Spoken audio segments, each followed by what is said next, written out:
Hello दोस्तों, आज मैं आपको एक ऐसी कहानी सुनाने जा रहा हूँ जिससे सुनने के बाद आप भी मेहनत करने की ठान लेंगे। ये कहानी है आज से 4 वर्ष पुरानी। दोस्तों, इस कहानी में स्वीडन के एक छोटे से गांव में गरीब किसान परिवार में जन्मे एक बच्चे की है। यह स्वीडन के इतिहास का एक ऐसा दौर था जब स्वीडन बहुत गरीबी और बदहाली के दौर से गुजर रहा था। उस समय स्वीडन की अर्थव्यवस्था की हालत काफ़ी खराब थी।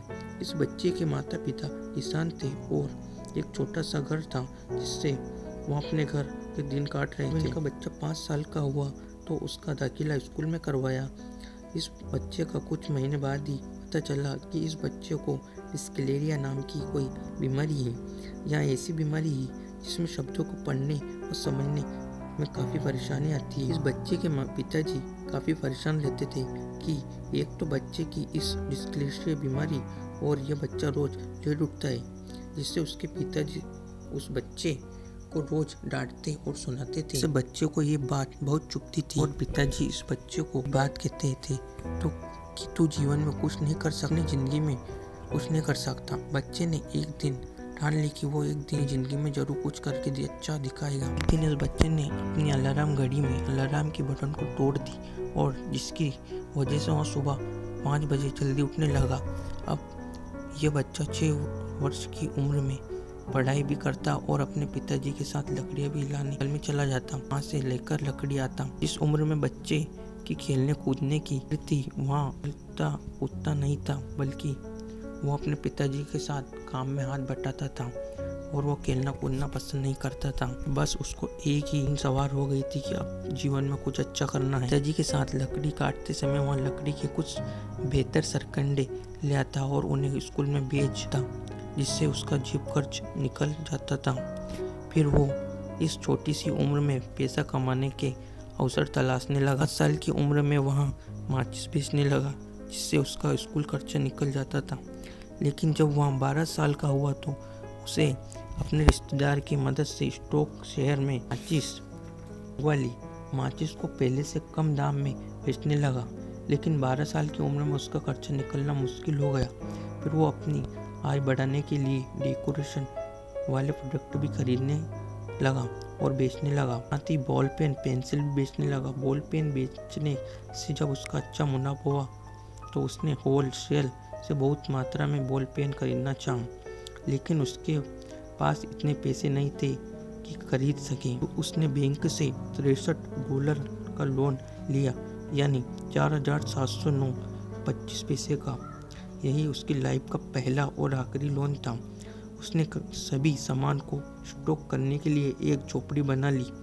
साथ ही इतना करने के बाद भी वहाँ पढ़ाई भी करता और पिताजी के साथ जंगल में लकड़ी लेने जाता। भी उसने पढ़ाई नहीं छोड़ी, लेकिन कुछ बड़ा करने की जिद ने उसे पढ़ाई को छोड़ना पड़ा।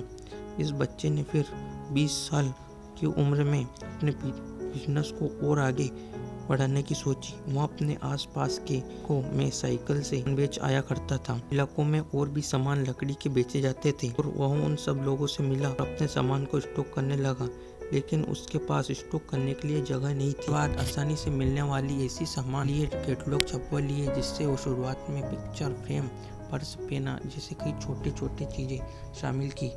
उस जमाने में इस प्रकार का बिजनेस आज के ऑनलाइन बिजनेस जैसे ही चलता था। इसमें दूर दूर तक केवल कैटलॉग में छपी जानकारी के माध्यम से ऑर्डर लिया जाता था, तो उसे मेल ऑर्डर पर भेज दिया जाता था और उस पैसे को डाक के जरिए भेज दिया जाता था। यह बंदा बहुत कम मार्जिन पर बिजनेस करने में विश्वास रखता था। ऐसा इस बंदे का बिजनेस अच्छा चलने लगा। इसके बाद इस बंदे कैटलॉग में फर्नीचर जैसे बड़े बड़े सामान शामिल हुए। बॉल पेन जैसे छोटे सामान लिस्ट से गायब होने लगे। पिताजी के साथ काम करते करते लकड़ियों की अच्छी जान थी, जिसके चलते वो अपने पिता मदद साथ लकड़ियों को लोकल मैन्युफैक्चरिंग में फैक्ट्री में देकर फर्नीचर तैयार करवाने डर देता। उन फर्नीचर को मार्जिन बाजार में बेच देता। इस बंदे की फर्नीचर की डिमांड बाजार में बढ़ने लगी। माल अब बड़ी बड़ी कम गाड़ियों में जाने लगा। फिर कई लोकल फैक्ट्री इस बंदे के लिए काम करने लगी, फर्नीचर बनाने लगी। इससे कई कंपनियों को डिमांड कम होने लगी। इसी चलते द स्वीडिश फर्नीचर और फूड इंडस्ट्री में इस बंदे की कंपनी पर बॉयकॉट लगा दिया। इसके चलते सबने इसके माल बनाने तथा बेचने से मना कर दिया। लेकिन कहते हैं ना, किसी ईमानदार इंसान के लिए जब एक रास्ता बंद होता है तो भगवान उसके लिए कई रास्ते खोल देता है। इस बंदे ने फिर हार नहीं मानी और पुलिस सप्लायर से माल लेना शुरू कर दिया, जो उसे पहले से भी कम दाम पर मिलता था, क्योंकि वहाँ कच्चा माल, लेबर दोनों ही बहुत सस्ती मिलती थी। इसके बाद इस बंदे ने दूसरे देशों में से कई ऐसे सप्लायर ढूंढ लिए जहाँ वो बहुत सस्ते में माल बनवा ले। अपनी फर्नीचर ब्रांड का नाम रखा IKEA फर्नीचर, ये नाम है कंपनी का। फिर क्या, इस बंदे उन सभी कंपनी की वाट लगा दी जो यहाँ सोच रही थी कि फेडरेशन द्वारा मेरे ब्रांड को बाहर निकाल जाने में कंपनी बंद हो जाएगी। इसी बढ़ती मांग को लेकर 1953 में अपना पहला शोरूम खोला। 60 के दशक तक आते आते कुछ और शहरों में भी अपने शोरूम खोल लिए, ऐसे फर्नीचर बनाए जो क्वालिटी में बेहतर थे। इस बंदे ने ऐसे फर्नीचर बनाए जो क्वालिटी में बेहतर थे, जिसकी ज़बरदस्त डिमांड थी। फिर इसने अपने इस बिजनेस को कई देशों तक पहुंचाया। कहा जाता है जहां जिस देश में भी इस बंदे के फर्नीचर शोरूम हैं, उस देश के लोकल फर्नीचर मार्केट की वाट लग जाती थी। तो दोस्तों, अब आप समझ ही गए होंगे मैं किस की बात कर रहा हूँ। IKEA कंपनी के मालिक इग्वार की, जिसका डिस्कुलेरेशिया बीमारी का शिकार था, उसे रोज ताने मिलते थे। इग्वार का जन्म 23 मार्च 1926 को हुआ था और 91 साल की उम्र ये स्वर्ग सिधार गए। तो दोस्तों, आपको ये कहानी कैसी लगी? कहानी अच्छी लगी हो तो वीडियो को लाइक जरूर करें और चैनल को सब्सक्राइब करें, जिससे मेरे आने वाली वीडियो आप जल्द मिले। थैंक यू दोस्तों।